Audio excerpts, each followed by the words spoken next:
Queridos alunos da CEMUSP do 7º semestre, estamos aqui retomando as aulas com conteúdo inédito, vamos dizer assim, né?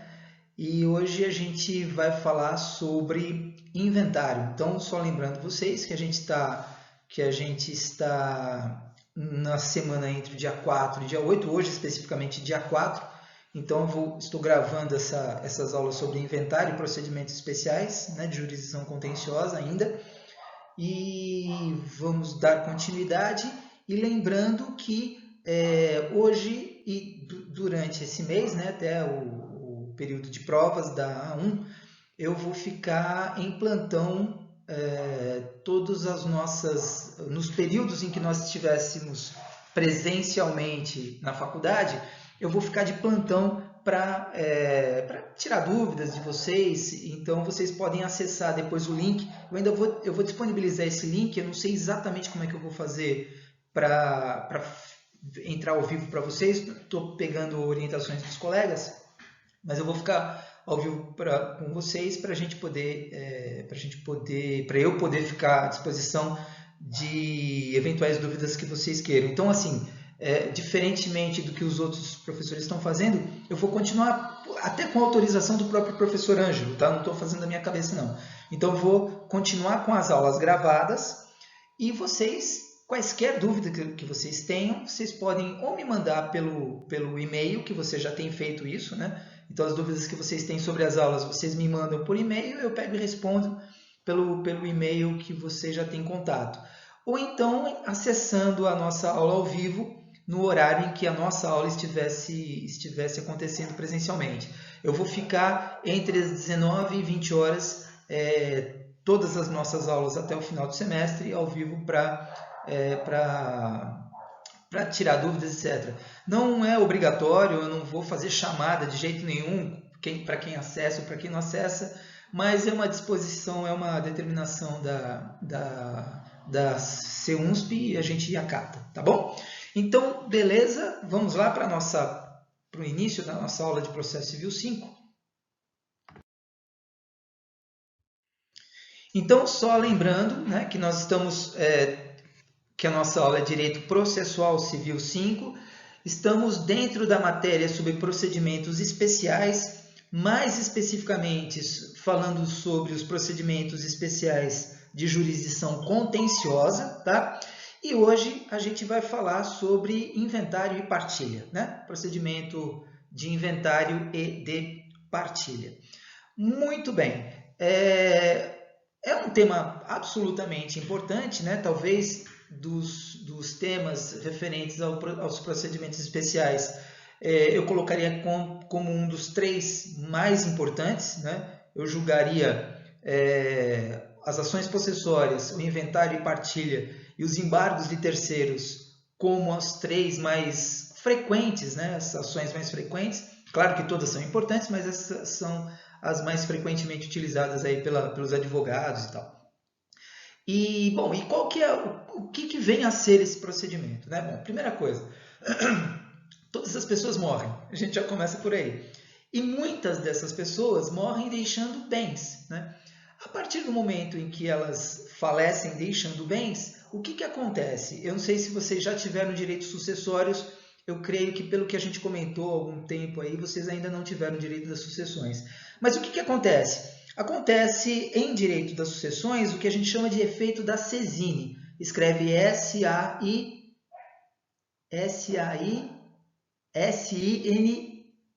Sesine. Se escreve saisine, mas se pronuncia sesine, que é uma invenção, uma criação doutrinária francesa que estabeleceu o seguinte, e isso foi adaptado e foi absorvido pelo direito brasileiro, que diz o seguinte: a partir do momento em que uma pessoa morre, a gente bem sabe que ela deixa de ter personalidade jurídica. Se ela deixa de ter personalidade jurídica, ela não é mais nem sujeita de direitos e nem de deveres na ordem civil. Maravilha. Se ela não é sujeita ou sujeito de direitos e deveres, obviamente que não tem nenhuma relação mais entre ela e os seus bens. Quer dizer, os bens pertenciam a ela até o momento em que ela estava viva. Uma vez que ela se extingue, que a pessoa natural se extingue por conta da morte, o que acontece? Perde-se a personalidade jurídica, ela deixa de ser sujeita de direitos e deveres. Aí a questão que se colocava era a seguinte: bom, e qual é a relação então que ela tem com seus bens? Com a sua casa, seu carro, seus patrimônios, suas joias, suas obrigações, dívidas, seus direitos, créditos que eventualmente... Que relação é essa? Bom, isso fez com que a doutrina tivesse que desenvolver uma teoria a respeito dessa situação, desse vácuo entre o momento da morte da pessoa, né, que deixa bens, e o momento em que os seus herdeiros se apossassem desses bens. Qual que foi a solução dada pela doutrina, uma solução racional dada pela doutrina? É a teoria da Sezine, ou o efeito da Sezine. O que chegou à conclusão do doutrinador? Bom, a partir do momento em que a pessoa morre e deixa seus bens, imediatamente, no momento em que morre essa pessoa que deixa esses bens, imediatamente essas pessoas, esses herdeiros, sejam lá quem eles forem, passam a ter o domínio desses bens, o domínio dessas coisas. Mesmo que eles nem saibam ainda da morte do sucessor, né, do herdeiro da herança, não do sucessor, mas do autor da herança, ainda que eles não saibam da morte desse seu parente, seja ele quem for, eles já têm o domínio da coisa, eles já são, vou dizer entre aspas, tá, proprietários dessas coisas. O que se vai precisar é de um procedimento, né? Um procedimento judicial, que agora pode ser também extrajudicial, para que haja a declaração, né? O levantamento desses bens deixados, desses direitos, desses deveres, desses bens que foram deixados, fazer um levantamento, estabelecer quais são os herdeiros que têm direito a receber efetivamente esses bens, fazer a divisão e dar posse e propriedade para esses herdeiros. Esse procedimento é o que a gente chama de inventário. Primeira fase, primeiro estágio do inventário, e segunda fase, o segundo estágio, como queiram, da partilha. Então, é um procedimento processual, efetivamente. Claro que hoje em dia, com a modernidade, com a contemporaneidade e com a necessidade de facilitar os procedimentos processuais, obviamente que esse inventário hoje pode ser inclusive administrativo. Pode ser administrativo, portanto extrajudicial. Pode. Mas o inventário, tradicionalmente falando, ele tem natureza processual civil. Tá? Então, a ideia é justamente essa.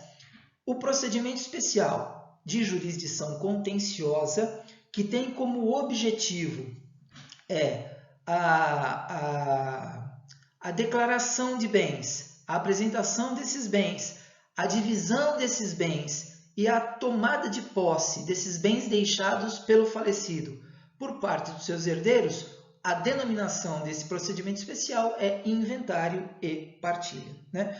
E mais, esse procedimento ele tem jurisdição contenciosa justamente por quê? Porque eu tenho um conflito de interesses e sempre vai haver. Quer dizer, à medida de que, e aí vocês talvez vão entender isso na sua maior amplitude, quando vocês tiverem as aulas de direitos sucessórios, porque aí vocês vão montar esse quebra-cabeça com todas as peças, né? Hoje a gente vai falar apenas do lado processual da sucessão, mas quando vocês tiverem isso em direito civil, vocês vão ter o lado material da sucessão. O importante e é interessante que a gente conheça, que a gente saiba as duas partes, né? Mas assim, na academia a gente sabe que a gente vai ter que ir montando aos poucos esse quebra-cabeça. Mas o que eu estava dizendo é que quando a pessoa falece, ele deixa uma universalidade de bens. É exatamente isso. Então, claro, para a pessoa viva que tem os seus patrimônios, ela tem várias propriedades, vários bens materiais e imateriais, móveis e imóveis, semoventes, direitos imateriais de crédito, deveres a cumprir com credores, seja lá quais naturezas sejam, etc. Então, ele tem compartimentado vários direitos e vários deveres. No entanto, quando ele falece, ele sucede um patrimônio integral, uma universidade jurídica, que a gente chama de ius universitas, né? É integralmente transferido para os seus herdeiros.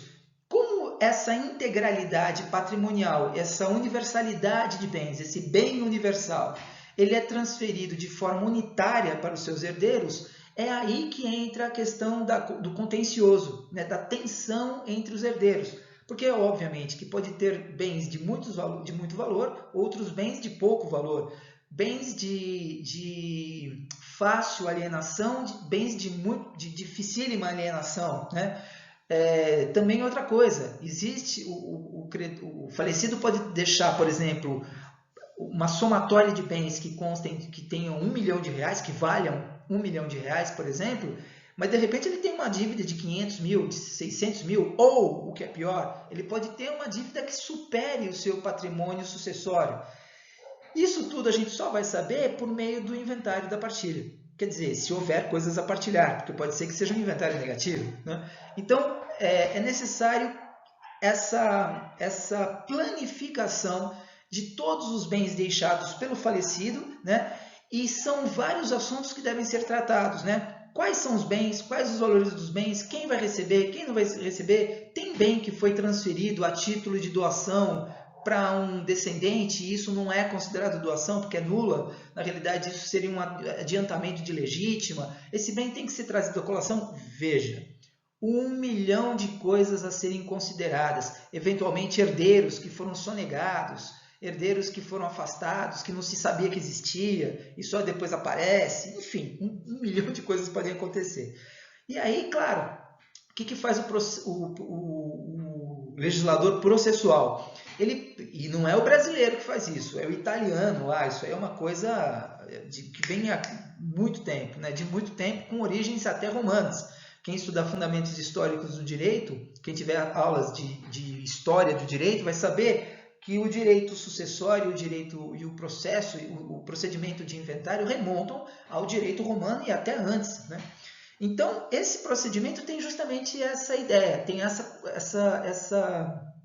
esse objetivo de poder planificar todos os bens, todos os direitos e deveres existentes do falecido, planificá-los, avaliá-los e depois transferi-los para os seus herdeiros da forma como for possível. Ou fisicamente, né, cada um adjudicando um bem, ou de forma ideal, que seria através da divisão por quinhões hereditários. A gente vai ver um pouquinho mais sobre isso e depois vocês vão aprofundar esses elementos em direitos sucessórios que vocês terão lá em direito civil, tá? Então, o direito sucessório é um pouquinho mais complexo, porque você não consegue matar só em direito civil. Você precisa de um aspecto processual que você estuda em direito processual e vice-versa. Aqui a gente só vai ver a parte instrumental dessa história de sucessões, tá? De toda forma, o inventário é isso, né? O inventário é um procedimento especial de jurisdição contenciosa, existe conflito, às vezes não, mas pode existir conflito de interesses, porque é a divisão de um todo unitário por várias pessoas, e claro que todos terão interesses que muitas vezes podem se conflituar, né? Não sei se é essa expressão, mas enfim, podem ser conflitantes, por isso que é contencioso, e tem como objetivo realmente detalhar esse acervo patrimonial do falecido, de cujos, né? E o detalhamento vai encampar tanto o ativo desse falecido, quanto eventualmente o passivo que ele tiver por aí, né? Esse é um primeiro estágio. Agora tem um segundo estágio dentro do próprio inventário. É uma ação de inventário só, mas são dois momentos dentro do próprio procedimento. O segundo é efetivamente da partilha, né? Ou seja, a partilha é um momento processual em que se procede à divisão desse acervo entre os herdeiros, né? Ou seja, verifica-se o que há de ativo no processo, de positivo no processo, o que há de passivo no processo não, né? na herança, o que é de passivo, Quais são os pagamentos que devem ser feitos para os credores? Os credores se habilitam no processo, serão pagos desses valores todos. Uma vez que eles sejam pagos, sempre fazendo cálculos contábeis através de um contador, etc., aí estabelece-se qual que é o valor líquido do patrimônio. Estabelecido esse valor líquido, vai-se então para o momento da partilha. Cada um dos herdeiros, aí a gente precisa ver se eles estão de acordo com a partilha, se não estão, se eles vão apresentar um plano de partilha, ou se o juiz vai decidir qual que é a melhor forma, se vai ser uma divisão física entre os bens, ou se vai ser uma divisão ideal entre quinhões hereditários. Isso tudo vai ser estabelecido durante esse período de partilha. Tá bom? Muito bem, inventário e partilha. Esse último ponto aqui é só para lembrá-los que, além do procedimento judicial, que é o nosso tema aqui dentro da nossa área de processo civil, existe a previsão do artigo 610, no parágrafo 1º do artigo 610 do CPC, do inventário e da partilha administrativos, né? Inventário administrativo e partilha administrativa. O objetivo é o mesmo, os efeitos são os mesmos, só que em vez de se fazer por um processo judicial, faz-se por escritura pública. Agora, esse inventário e essa partilha administrativa, que envolve um tabelião, um escrivão público, tem que ter a participação de um advogado, porque o advogado vai assinar em nome dos herdeiros, etc. Esse inventário, essa partilha administrativa ou extrajudicial, só poderá ser feita se todos os herdeiros forem capazes, maiores e capazes, e se todos estiverem de acordo com aquela divisão, né? Então, pode ter 10 herdeiros. Se um só for incapaz ou menor de idade, o inventário deverá ser, mesmo que seja um inventário consensual entre todos, mas ele tem que passar pelo crivo judicial, né? Com a participação do Ministério Público e tudo. Então, para ser um inventário ou um inventário e uma partilha administrativa, condição sine qua non é que todos os herdeiros sejam maiores e capazes e que todos estejam de acordo com a divisão. Até porque o advogado que vai ser contratado por todos eles, ele vai apresentar uma minuta, já um resumo do que vai constar da escritura para o tabelião. Ele apresenta aquilo, manda por pendrive, por e-mail, etc., manda aquela minuta, e o tabelião vai fazer apenas transferir aquele conteúdo para a escritura pública. É uma coisa, um procedimento muito mais simples do que o judicial, né? Claro que vai ter que se pagar as custas, o imposto causa-mortes tem que ser pago, não tem escapatória, né? Os custos, os honorários do advogado serão pagos da mesma forma, mas é uma via muito mais simples e, vou dizer, muito mais econômica até financeiramente do que a judicial, né? Mas pressupõe essas duas situações: todos capazes, herdeiros todos capazes e todos de acordo com a divisão da forma como foi apresentada para o tabelião. Tudo bem? Muito bem. Próxima tela. Tá, só que é o seguinte, o nosso assunto aqui é processo. Então, como a gente está falando de procedimento especial e não procedimento administrativo, então a gente vai focar no processo, no inventário e na partilha sob o aspecto judicial, tá? Bom, primeira coisa, onde que eu distribuo? Qual que é o foro competente para a distribuição desse inventário judicial? Bom, a regra geral é aquela prevista no artigo 1785 do Código Civil e no artigo 48 do Código de Processo Civil, que é o foro do domicílio do decujus, né? Mais especificamente, o foro do último domicílio do decujus. A legislação não fala propriamente a expressão último, mas acaba sendo o último por uma questão racional, por uma questão lógica, né? Então, onde que a pessoa residia, por exemplo? Residia no Tatuapé, residia em Salto, residia em Sorocaba, Itu. Vai se verificar se é uma comarca subdividida em foros regionais, como é no caso, por exemplo, do foro da capital de São Paulo, do Rio de Janeiro, de Porto Alegre, ou não, se é uma comarca menor que não tem subdivisão de foro, como, se não me engano, é o caso de Sorocaba e Itu. Itu, com certeza, Sorocaba eu tenho dúvida. Em sendo uma comarca sem subdivisões, então em que a pessoa morava, o último domicílio dela, então esse inventário ele será distribuído entre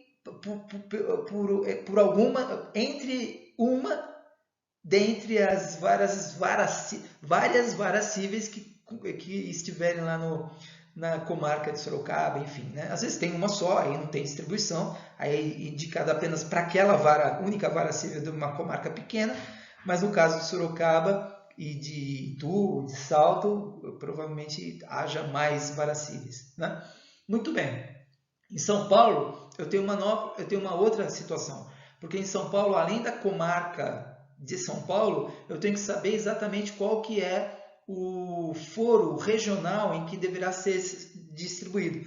Então a pesquisa lá a gente faz por meio, bom, no meu caso, né? Eu entro no site da Associação dos Advogados de São Paulo, eu entro lá e tem um link em que eu apresento o endereço da pessoa, a rua, o endereço e o CEP da pessoa, eu dou um enter e aí o próprio site me responde qual que é o foro regional de competência.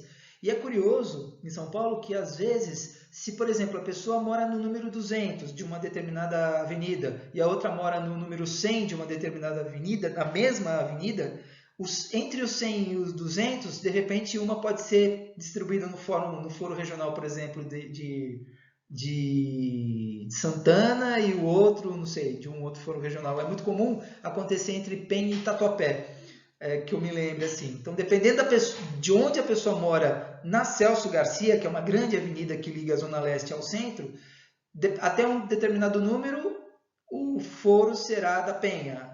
A partir desse número será do Tatuapé. E a partir de um terceiro número será foro central. Então, uma mesma avenida poderá, dependendo do número, conter 3 foros de competência regional, né? Regional, territorial. Muito bem, é isso. Uma das dificuldades da questão do foro é que às vezes a pessoa tem mais de um foro. É curioso, né? Então pode acontecer, por exemplo, só para lembrando agora no meu caso, hoje eu tenho 2 foros regionais, eu tenho dois domicílios residenciais, né? Sem contar os domicílios profissionais. Então eu tenho domicílio tanto em Sorocaba quanto domicílio em São Paulo, na Moca. Olha só, se de repente eu morro hoje, 1, 2, 3, é sempre bom dar uma protegida.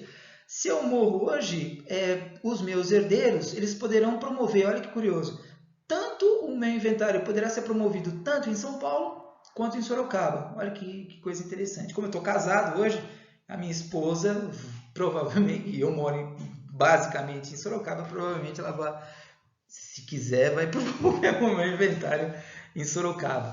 Esses negócios de morte eu não gosto muito não. Vamos partir para a próxima. Prazo para a propositura do inventário.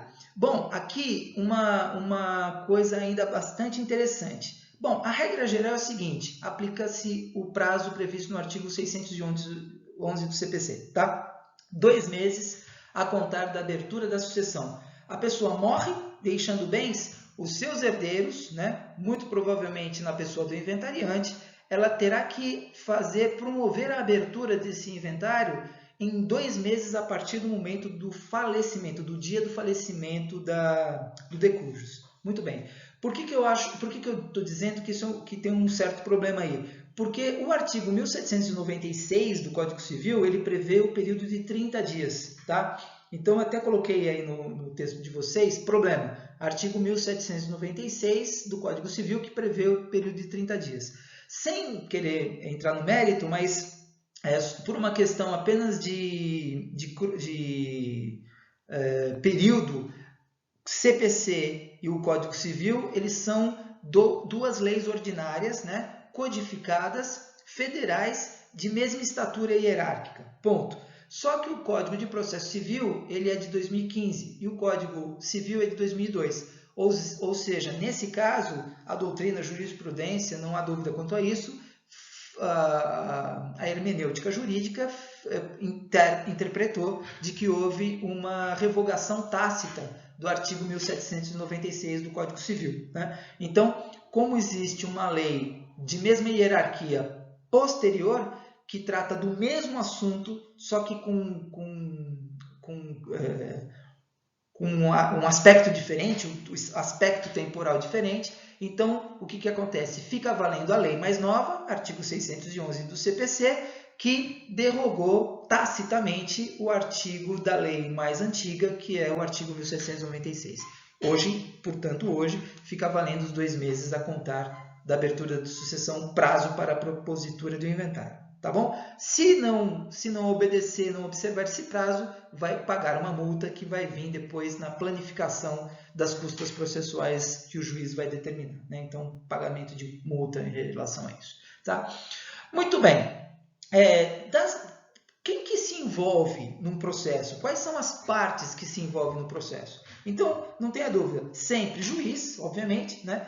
Em se tratando de inventário com presença de menores incapazes, Ministério Público, né? Então ele também é uma parte processual, mas de todos os herdeiros, obviamente, porque todos os herdeiros se habilitam, sendo todos representados ou por um advogado ou cada um pelo seu, isso independe, né? Dependendo dos interesses das partes, né? Agora, uma pessoa-chave, uma figura-chave no inventário é justamente a figura do inventariante, né?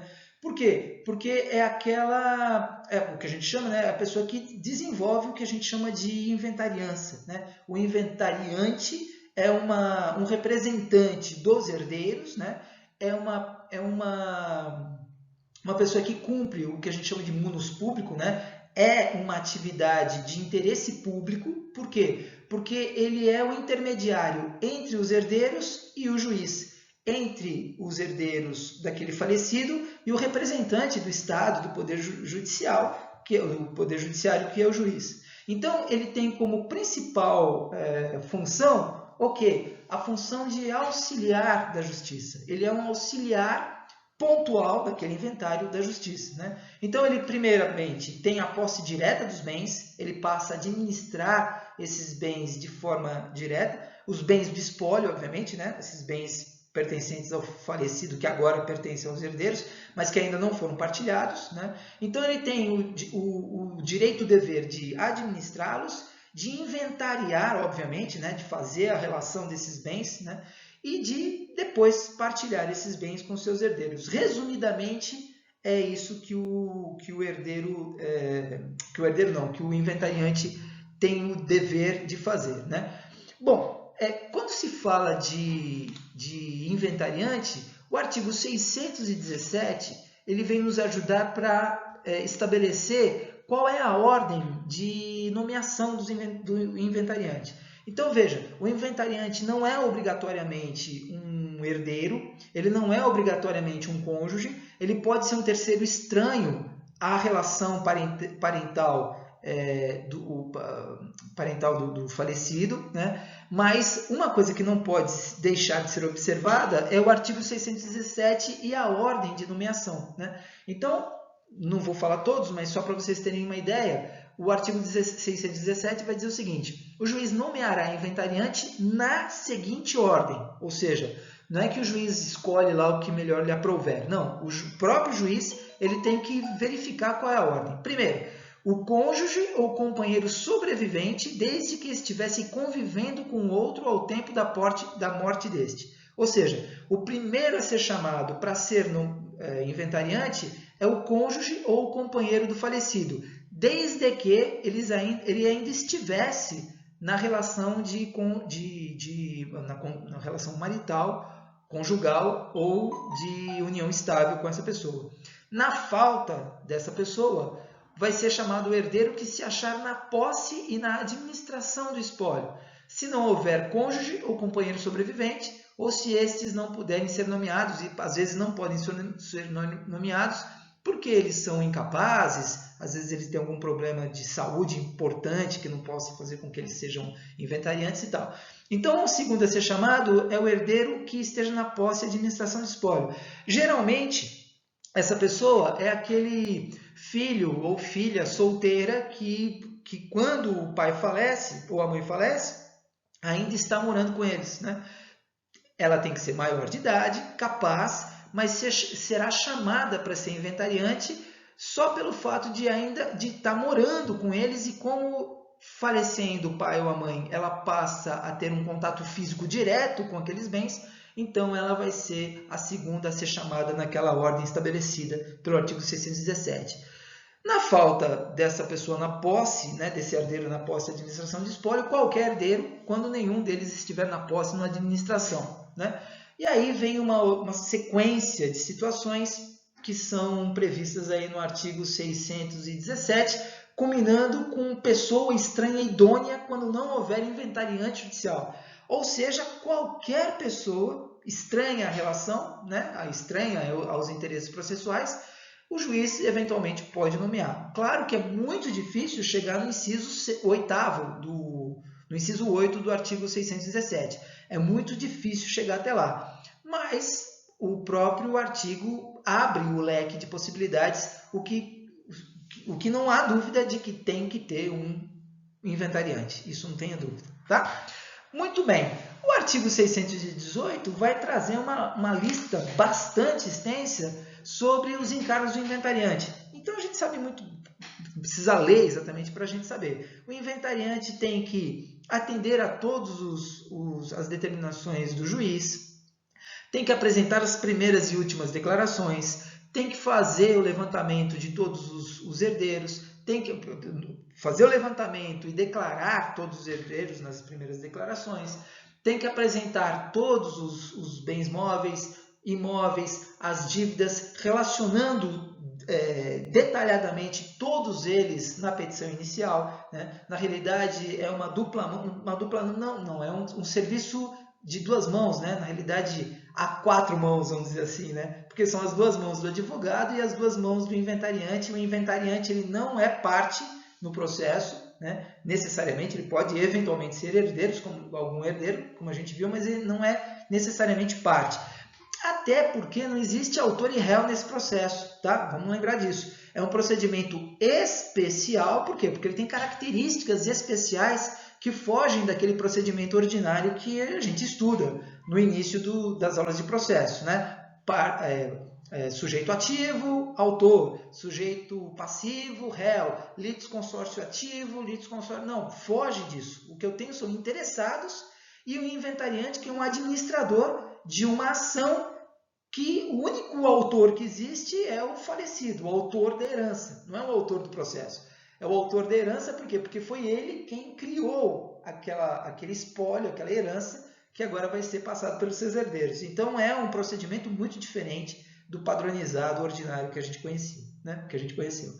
Ele tem que cumprir os prazos processuais, ele tem que apresentar um esboço da partilha, ele tem que fazer essa interligação, essa intermediação entre o juiz e os herdeiros, né? Tem que prestar contas dos aluguéis que ele recebe, das contas que ele paga. Então é um trabalho bastante complexo e de bastante responsabilidade, né? Porque ele tem que a todo momento prestar contas não só com o juiz, mas também com seus herdeiros. Em função disso, dessa complexidade e dessa importância do cargo de inventariante, é que existe a possibilidade de remoção do inventariante prevista lá no artigo 622. Né? Então, assim, pode ocorrer o afastamento do inventariante justamente porque ele não está cumprindo os prazos, ou porque ele não está mais prestando contas dos valores que ele recebe em razão de locações, de créditos, de dívidas, de outras situações, etc., tanto para o juiz quanto para os herdeiros. Se ele deixa de prestar essas contas para os herdeiros, obviamente que ele perde a confiança dos herdeiros, e em perdendo essa confiança dos herdeiros, qualquer um dos herdeiros poderá requerer a remoção, né? Então, a qualquer momento, o juiz pode analisar um pedido de remoção. Veja que a possível remoção do inventariante, ela pode advir tanto do ponto de vista ex officio, o próprio juiz pode determinar, né, quanto dos herdeiros. Né? Qualquer herdeiro pode peticionar sempre ao juiz, sempre por intermédio do seu advogado. E uma dessas petições pode ser a petição de remoção do inventariante. Obviamente que o juiz vai analisar, obviamente que o juiz vai dar prazo para o inventariante se manifestar, né? E obviamente que o juiz, no final das contas, vai ter que decidir. Lembrando que, como se trata de um procedimento judicial, Diferentemente do que a gente falou anteriormente do processo de inventário extrajudicial, como se trata de um procedimento judicial, qualquer ato judicial é passível de recurso. Então, veja, o juiz decide sobre ou a remoção ou a manutenção do inventariante. Não tem outra situação. Se alguém pede a remoção do inventariante, de duas uma. Ou o juiz aceita e remove, ou o juiz indefere e mantém. Não tem uma terceira saída. Qualquer das partes que se sentir prejudicada com essa decisão poderá agravar. Então, agravar, né, o agravo de instrumento, que é um dos recursos, né, possíveis de serem reanalisados pelo Tribunal de Justiça. Então, não esqueçamos que, às vezes, um inventário demora muito porque ele é suscetível de recursos dos mais inúmeros, aí, principalmente de agravos. Tá bom? Muito bem, vamos para a próxima tela. Eu trouxe aqui para vocês um resumo, né, do procedimento de inventário. Então, a gente vai se demorar um pouquinho mais aqui, justamente por conta dessas várias nuances que tem a questão do inventário. Então, primeira coisa, inventário e partilha do procedimento em si. Primeira coisa, como a gente viu aqui, primeira fase inventário, segunda fase partilha. Bom, primeira coisa, todo inventário vai iniciar por meio de uma petição inicial. Essa petição inicial, ela já é complexa logo de início, né? Veja que poderá acontecer duas situações. Pode ser que a pessoa faleça e nenhum inventariante, nenhum herdeiro se habilite, nem na condição de inventariante, não se habilita. Só que tem um monte de gente que é credora do falecido, né? Poderá até acontecer de haver um inventário negativo aí, por quê? Porque a dívida do falecido é maior do que o crédito, do que o patrimônio falecido, poderá acontecer. E aí o que acontece? Ninguém se interessa, deixa para lá, morreu, acabou, não estamos nem aí. O que pode acontecer é que qualquer interessado no inventário pode entrar com a petição inicial. E essa petição inicial, dependendo de quem promova, pode ser uma petição simples, só como uma petição de informação ao juiz de que determinada pessoa faleceu, que determinada pessoa tem patrimônio e que a pessoa que promoveu, né, esse possível interessado que promoveu a abertura do inventário, embora não seja herdeiro, ele tem interesse no inventário, por quê? Porque ele tem créditos a receber dos herdeiros do falecido. Então, se é um credor, ele poderá promover a petição inicial. Só que, veja, um credor, ele não tem condições de saber qual que é o patrimônio do falecido, né? Ele não tem nem condições nem obrigação. Então, ele só vai se apresentar como um terceiro interessado que promove a ação, ele só vai promover o início da ação e depois, esse start dado, aí o juiz vai citar eventuais herdeiros. Muito provavelmente quem vai trazer essa informação é a própria pessoa que promoveu o inventário, né? Que iniciou o inventário, esse credor, né? Provavelmente vai ter conhecimento de quem seja o herdeiro, a fim de começar só o iniciozinho desse procedimento de inventário que depois vai deslanchar quando o inventariante já tiver sido nomeado, né? Então essa petição inicial ela pode ser apresentada por qualquer interessado não herdeiro, nem natural, nem legítimo e nem testamentário, pode ser um credor qualquer, e aí ele apenas apresenta uma petição simples e depois o juiz vai citar um herdeiro qualquer para que ele se apresente como inventariante, né? Ou então, se não for nesse caso, aí o próprio herdeiro se apresenta como inventariante e já apresenta uma petição por meio do seu advogado, essa petição então é completa. Já dá todas as informações, quem é o falecido, qual a qualificação do falecido, junta já a certidão de óbito, quando ele faleceu, se tem ou não testamento, quem são os herdeiros, qualificação total dos herdeiros, descrição detalhada de todos os bens que essa pessoa tem, de todos os direitos que ela tem, de todas as obrigações que ela possui, blá, blá, blá, blá, blá, blá, blá, blá, blá. Se ela é sócia ou se ela não é sócia de empresa, se ela tem ações, se ela tem poupança, conta, enfim. Geralmente é o que se pretende de uma petição inicial quando ela é o início de um procedimento de inventário, quando ela é formalizada por um advogado que representa um herdeiro que se apresenta como inventariante, tá? E aí, se ele vai ser nomeado ou não, é uma outra situação, mas já é o segundo tiquezinho aí que vocês têm na tela. Então, essa petição inicial ela é apresentada. Muitas vezes, o próprio inventariante ele já se coloca à disposição do juiz para que ele o nomeie como inventariante, né? O juiz vai analisar qual que é a situação dele no rol daqueles possíveis inventariantes apresentados pelo artigo 617. Né? Vamos supor que o falecido seja viúvo e ele se apresente como um dos herdeiros ou o herdeiro que está na administração dos bens. O juiz simplesmente já vai o nomear, né? E aí, naquele momento, ou um pouquinho mais para frente, ele vai dar prazo para todos os herdeiros que já se habilitaram no processo, que vão se habilitar no processo, para que qualquer um deles possa se opor à nomeação desse inventariante. Se todo mundo ficar quietinho, significa que tacitamente todos aceitaram a nomeação daquele inventariante, ele permanece. Se alguém se opuser, vai ter que peticionar dizendo que se opõe e o porquê se opõe. Tem que ser justificado isso. Tá? Muito bem.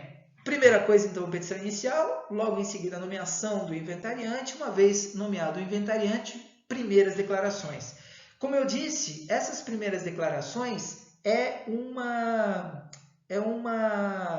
rol de tudo aquilo que seja importante, que se refira às questões pessoais e às questões patrimoniais do falecido. Né?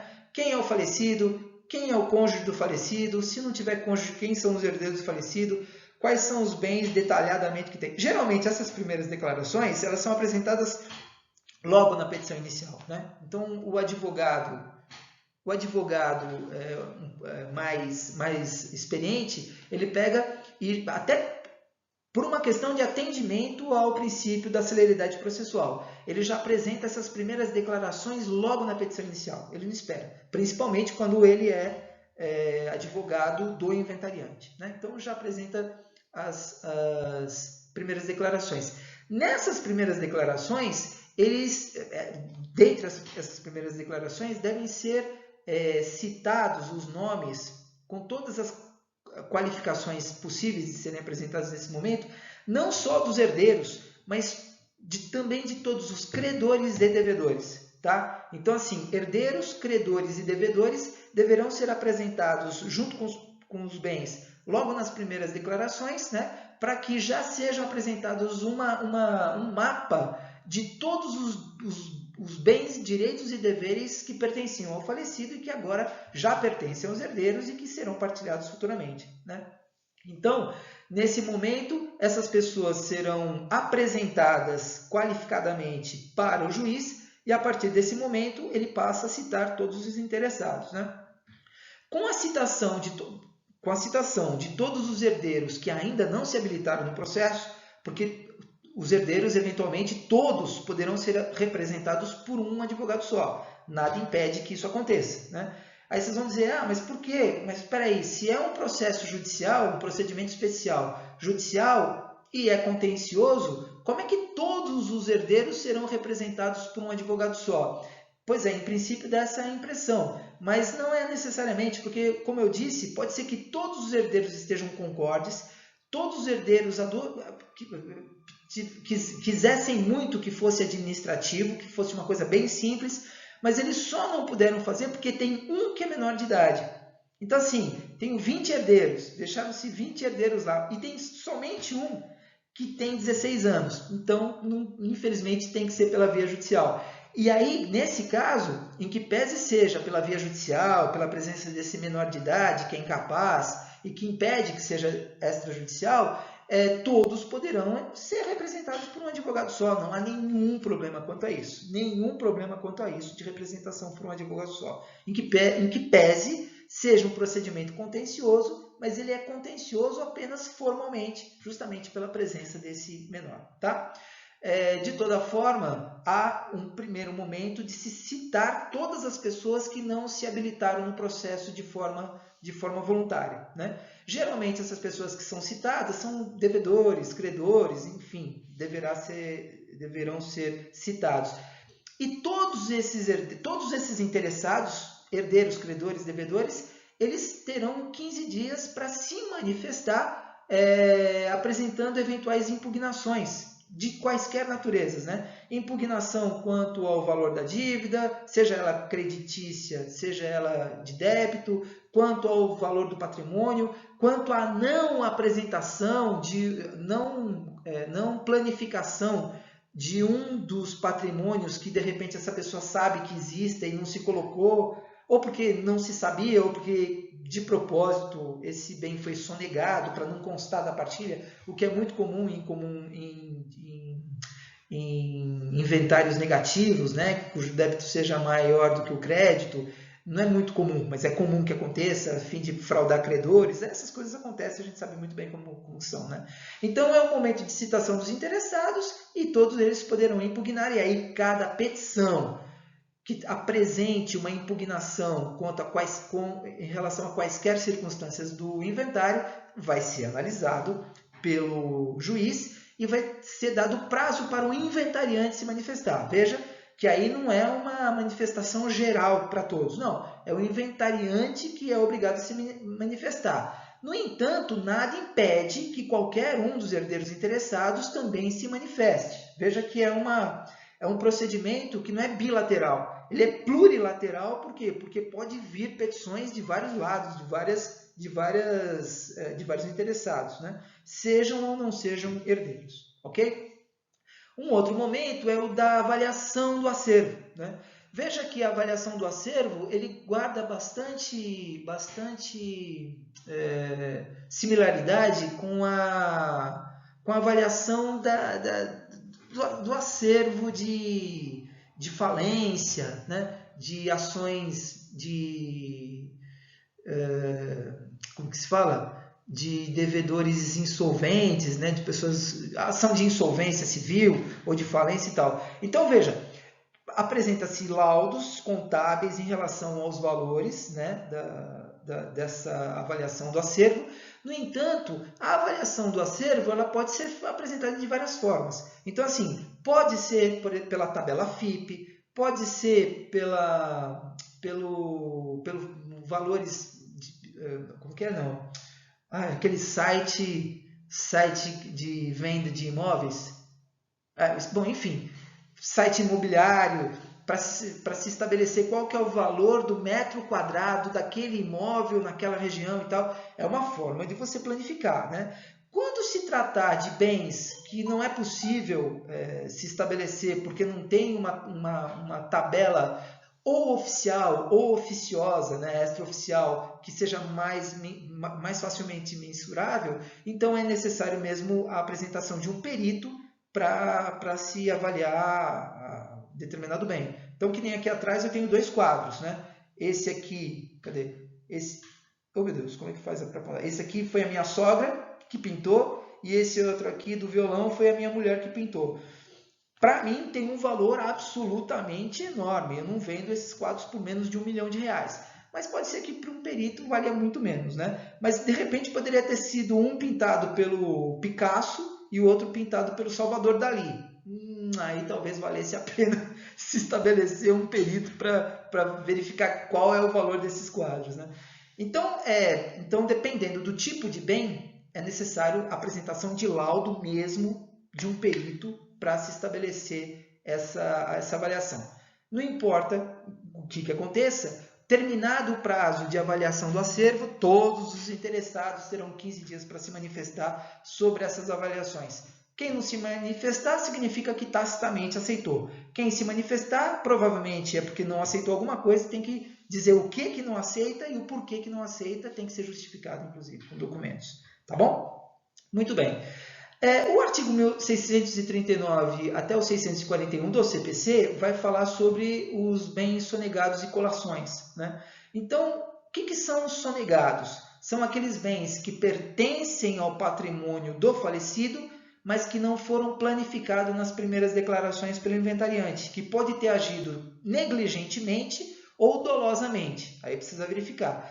Às vezes, o que acontece muito em relação aos bens sonegados é que acontece uma coisa que a gente já comentou lá atrás. Eu não sei se para a sala de vocês que eu comentei, mas eu comentei em alguma das salas, que é o quê? Que é a doação em vida para descendentes, né? Então, o que pode acontecer? O pai, de repente, tem lá 4 filhos. O filho mais velho casa. E aí ele pega e dá de presente para esse filho um apartamento. Olha, que bom, que bacana. Olha, como você é o primeiro filho a se casar, eu vou te dar de presente de casamento, vou te dar de presente de casamento o nosso apartamento lá na Praia Grande, para vocês morarem lá, por exemplo. Muito bem.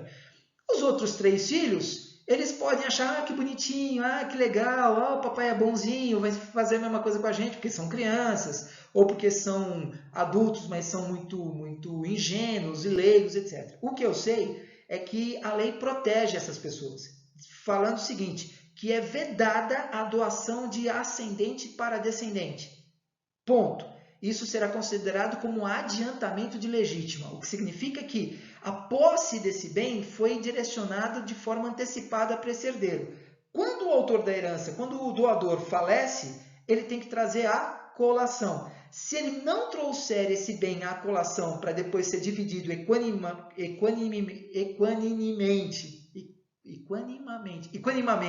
entre os herdeiros, o que vai acontecer? Vai acontecer o que a gente chama de sonegação, sonegado. Esse bem é sonegado por quê? Por dolo ou por desconhecimento, achou-se que havia uma doação que fosse legal, mas na realidade não é legal. O que tem que acontecer nesse momento, nesse caso de bem sonegado? O bem, ele tem que constar como um adendo das primeiras declarações, ele consta lá, ele vai ser avaliado, após a sua avaliação, ele vai ser dado prazo para todos se manifestarem, né? E aí esse valor desse bem será dividido pelos 4 herdeiros.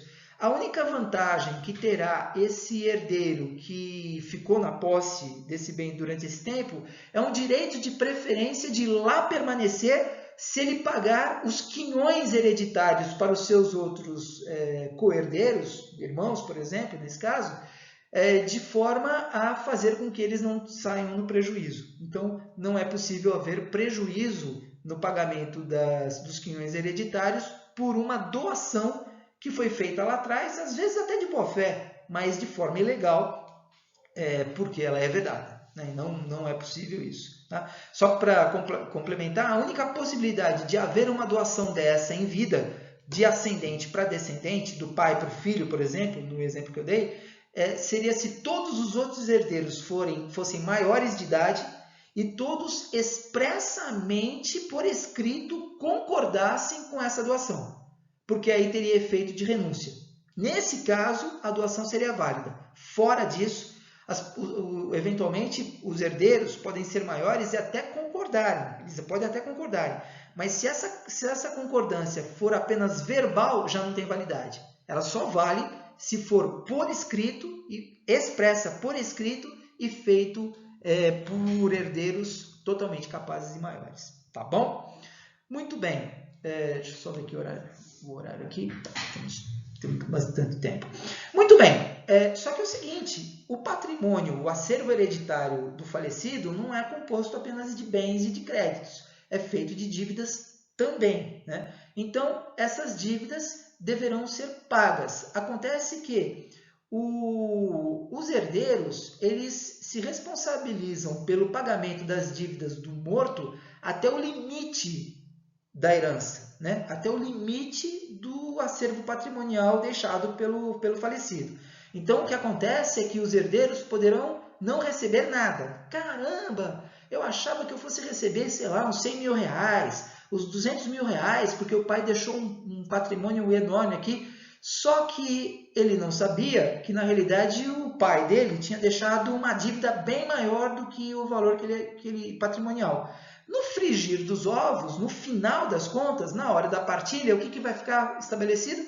Que não há nenhuma dívida. ou melhor, desculpa, que não há nenhum bem a ser partilhado. Por quê? Porque as dívidas do falecido consumiram todo o acervo patrimonial. Se houver o consumo total de todo o acervo patrimonial por conta das dívidas que tiveram que ser pagas pelo espólio, o que vai acontecer é que nenhum herdeiro vai receber nenhuma parte, não vai receber nada, porque não tem acervo patrimonial para receber. No entanto, também não vão ter que tirar do próprio bolso. Isso é uma coisa importante. Eles não têm que pagar a dívida do pai. Não. O que vai acontecer é que esses credores que ficaram ainda sem o pagamento total das suas dívidas vão receber uma carta de crédito para que, se eventualmente surgir futuramente algum bem, aí reabre-se o inventário, esse bem será colacionado no inventário, vai se verificar o porquê que estava sumido, né? Se foi dolo, se não se sabia, aí vai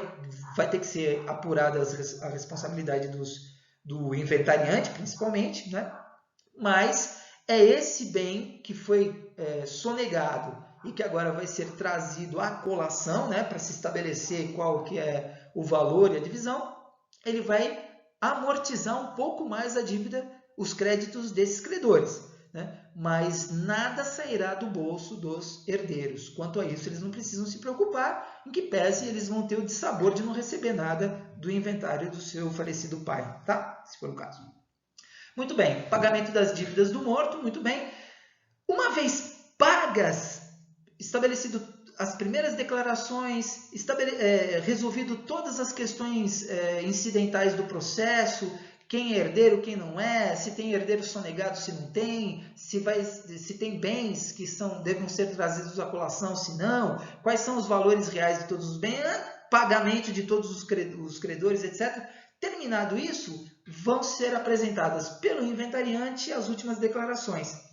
E essas últimas declarações têm como objetivo apenas corrigir problemas que foram apresentados no inventário, né? Então, corrigir um número de registro, o valor de um determinado bem que se achava que era tanto e é mais ou menos, né?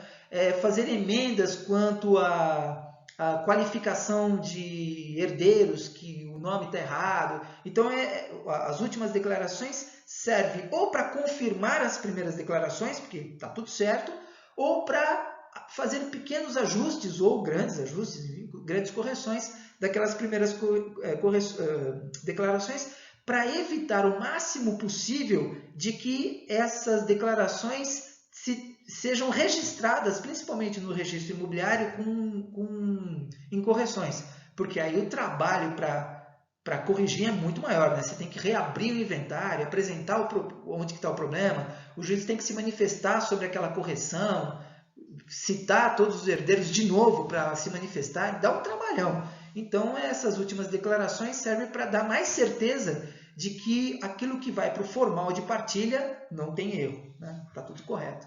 E, finalmente, o principal para o poder público, que é o pagamento do imposto de transmissão de herança, né? Obviamente que, quando se tratar de impostos sobre o acervo hereditado de falecidos, a competência de recebimento desses impostos é uma competência estadual, né? Então, por isso que eu coloquei que no caso do Estado de São Paulo, o nome desse imposto é Imposto de Transmissão, Causa-Mortes e Doações de Quaisquer Naturezas. Esse é o nome completo do imposto.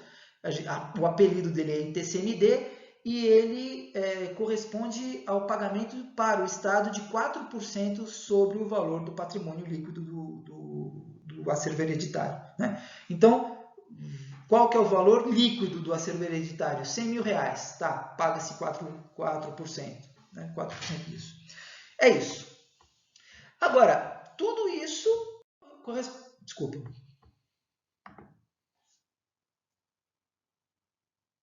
Bom, puxa, eu pulei aqui.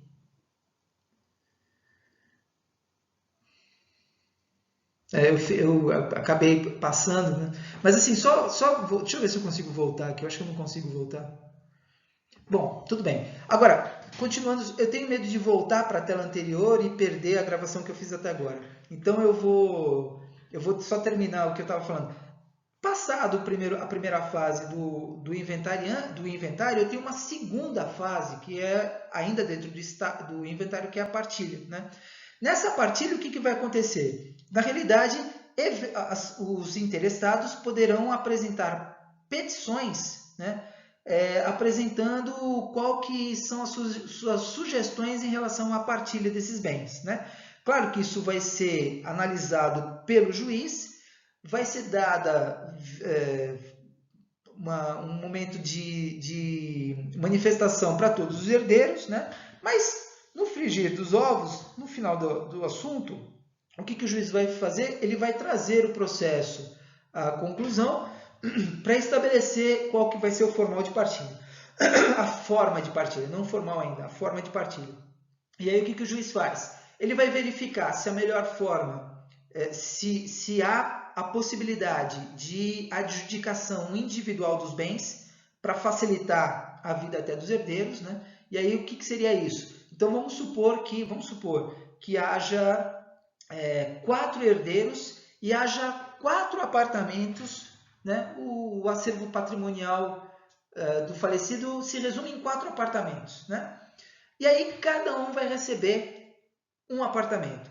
Se todos forem do mesmo valor, maravilha, maravilha. Então o inventariante pode sugerir que na hora da partilha, o apartamento A vá para o herdeiro A, o apartamento B para o B e assim sucessivamente, maravilha. Se um apartamento for tiver um valor venal maior do que dos outros, ou os outros herdeiros com um apartamento de valor menor renunciam à diferença, ou se eles fizerem questão, eles recebem o valor da diferença. Então, sei lá, supondo, um apartamento vale 1 milhão e os outros valem todos 800 mil. Aí o que acontece? Cada um vai receber 800 mil e esses 200 mil que vale a mais esse apartamento que ficou, por exemplo, com o herdeiro C, esses 200 mil serão partilhados entre os outros 3 herdeiros de forma equânime, a fim de se equalizar, de se equilibrar o valor da partilha. De toda forma, isso pode ser feito e a gente chamaria isso de adjudicação. Adjudicação por quê? Porque cada herdeiro vai receber um apartamento unitário, fisicamente estabelecido, né? Uma forma física. Agora, o que pode acontecer é realmente a partilha em quinhões hereditários. Então, por exemplo, pode ser que o acervo patrimonial seja muito vasto, seja muito diversificado, com bens móveis e imóveis, semoventes, vaca, fazenda, iate, aplicações financeiras, ações, etc. E que nesse momento os herdeiros prefiram fazer o quê? A divisão por quinhões hereditários para facilitar a vida deles. Então o que eles fazem? Todo o acervo patrimonial, ele não é dividido fisicamente, mas cada um dos 4 herdeiros receberá um quinhão hereditário, um quarto de cada um dos quinhões hereditários que compõem todo o acervo patrimonial. Então vamos supor que o acervo patrimonial do falecido seja de 4 milhões de reais, líquidos, né? O que acontece? Já pagas as dívidas e tal. Cada herdeiro sabe que de tudo aquilo que tem ainda do acervo patrimonial, cada um terá direito, ou tem já direito na partilha, a um quarto, portanto a 1 milhão de reais, cada um terá. Agora, isso vai ser apenas posteriormente recebido de forma real, física, quando esses bens forem aos poucos sendo alienados, judicial ou extrajudicialmente, geralmente extrajudicialmente. Tá bom? Bom, resumo da ópera é que essa definição da divisão, da partilha desses bens, ela vem por meio do que a gente chama de formal de partilha. O formal de partilha nada mais é do que a sentença final do inventário da partilha. Então, o juiz se manifesta, ele dá uma sentença, essa sentença tem natureza declaratória e, para alguns doutrinadores, declaratória e constitutiva, né? Declaratória no sentido de que agora está declarado judicial e publicamente o que pertence a cada um dos herdeiros, em havendo bens móveis ou imóveis registráveis, né, que devam ser registrados, Então, esse formal de partilha, cada um terá uma cópia original desse formal de partilha consigo, e aí cada um vai no registro imobiliário para fazer esses registros e aí legalizar tudo, tá? Então, basicamente é isso que acontece no caso do inventário e se encerra o inventário com o formal de partilha, tá?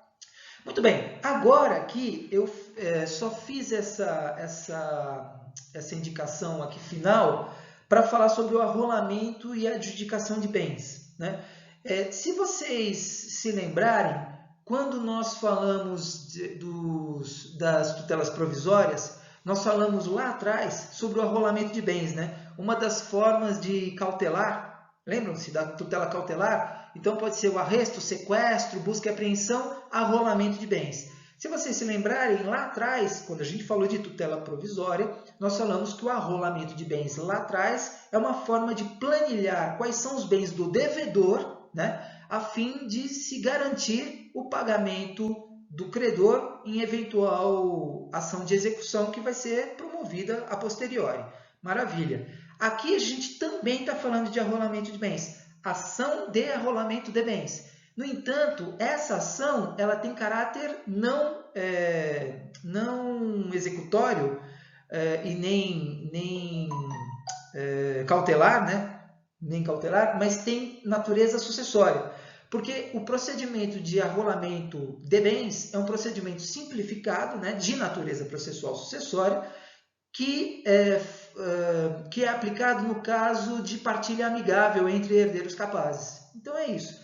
Se os herdeiros forem capazes, né, maiores, capazes, eles podem fazer a partilha amigável desses bens e isso pode advir de um procedimento muito mais simplificado, cuja partilha é apresentada, a sugestão da partilha já é apresentada logo na petição inicial, é muito comum que essa partilha já seja logo apresentada na petição inicial, que o juiz rapidamente homologa. É o que a gente chama de ação de arrolamento de bens de natureza sucessória, né? Nesse caso, a partilha é homologada de plano pelo juiz. O juiz analisa, só verifica se os bens são aqueles mesmos, se os documentos estão todos em ordem, vai verificar se realmente os herdeiros são capazes, né? E aí já pelo artigo 659 do CPC, ele homologa de plano. E homologar de plano não tem nenhuma dilação probatória, discussão processual, dilação processual maior. Não, ele simplesmente vai lá e homologa. É a vontade das partes? Eles poderiam ter feito isso no cartório? Poderiam. Então, está feito. Eu aceito. É basicamente isso, né? E eu também tenho uma outra submodalidade de inventário, que é a ação de adjudicação de bens. Essa adjudicação de bens também é um procedimento simplificado de natureza processual sucessória, né? E que vai acontecer no caso de... aqui está errado. Eu vou modificar isso, tá, gente? Agora que eu estou lendo aqui, só que está errado isso aqui. Eu vou mandar para vocês o correto.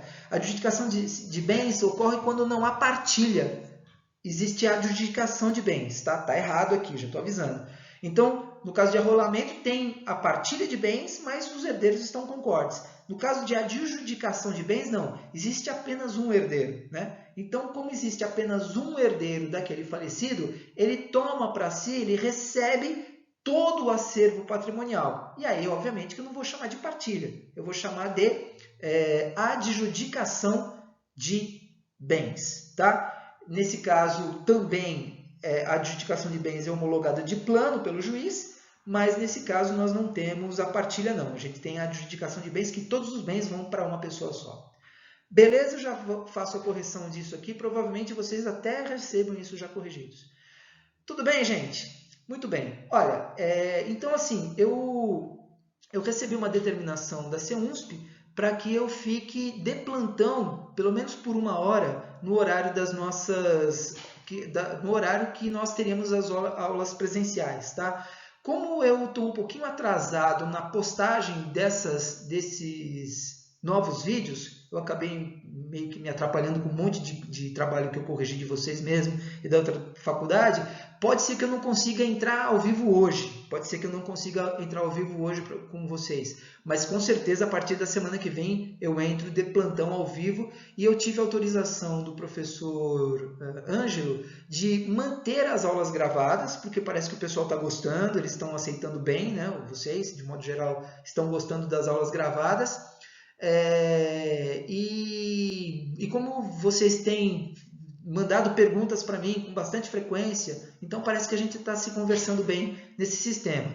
Mas como houve uma determinação da reitoria para que as aulas sejam ao vivo, o professor Ângelo ele me autorizou, em vez de eu dar essa aula ao vivo, eu faço um plantão de dúvidas que eu acho que é viável, tá bom? Se por um acaso vocês quiserem a aula ao vivo, como os outros professores têm feito, conversem com o representante de sala e eu recebo esse e-mail. Falta muito pouquinho também, sem ser essa aula, faltam mais 3 aulas só para as nossas provas A1, né?